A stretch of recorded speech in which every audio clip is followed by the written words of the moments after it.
livre est né d'un hasard, un hasard objectif, diraient les surréalistes. C'est tout simplement, je suis à Perpignan avec ma petite famille. Nous devons aller en Espagne, à Barcelone, et puis le voyage est annulé. Je regarde la carte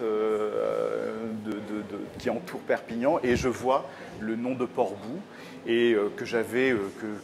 oublié, et ressurgit tout simplement la figure de Walter Benjamin, qui est quelqu'un, un philosophe, un penseur qui a beaucoup compté pour moi. Et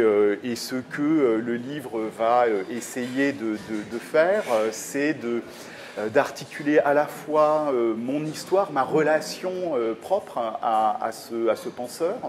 et puis également le fait que ce livre va s'attacher à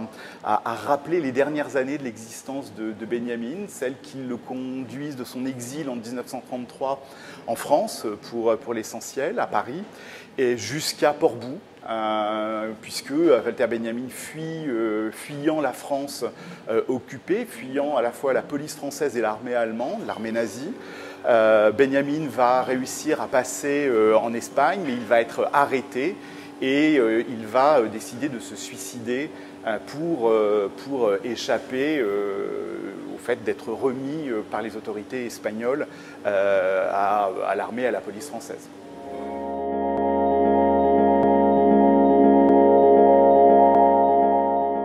Là où Benjamin a par rapport à ce livre une sorte d'actualité très très forte, c'est qu'en lisant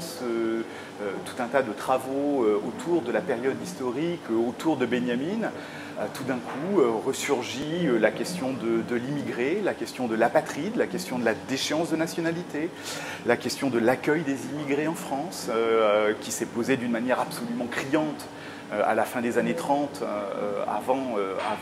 la Seconde Guerre mondiale, a tout d'un coup aussi ressurgi